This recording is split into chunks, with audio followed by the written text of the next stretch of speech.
این جوانان ختم کنندگان مؤسسه تحصیلات میانه عمومی رقم 50 از دهه کدوچی دهاتی به نام میرزاعلی وایسف ناحیه واسه هستند.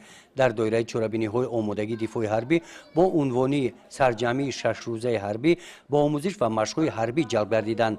مشغولیت‌ها در سن حولی مؤسسه به راه مانده شده برای مشغولیت‌های تعلیمی آمادگی دفاع حربی صنفخانه با واسطه‌های عیانی جهازانیده شده است.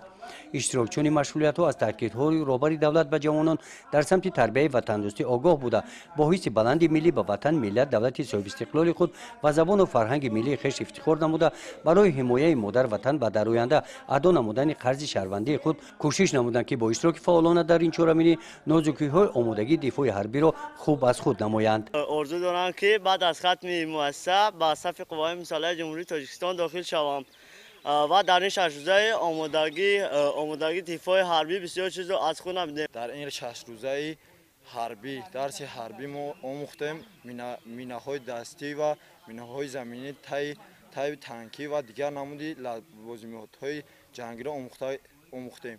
در این 6 روزه حربی من گفتنیم که در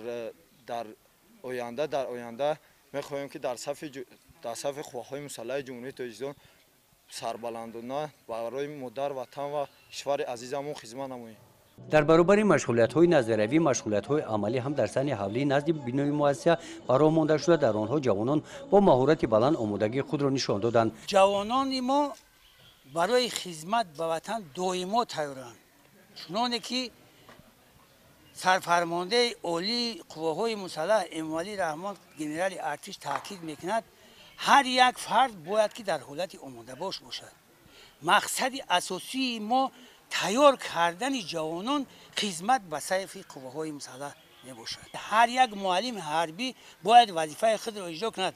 وظیفه اولین درجه ما این تیار کردن جوانان خدمت به صف قواهای مسلح میباشد.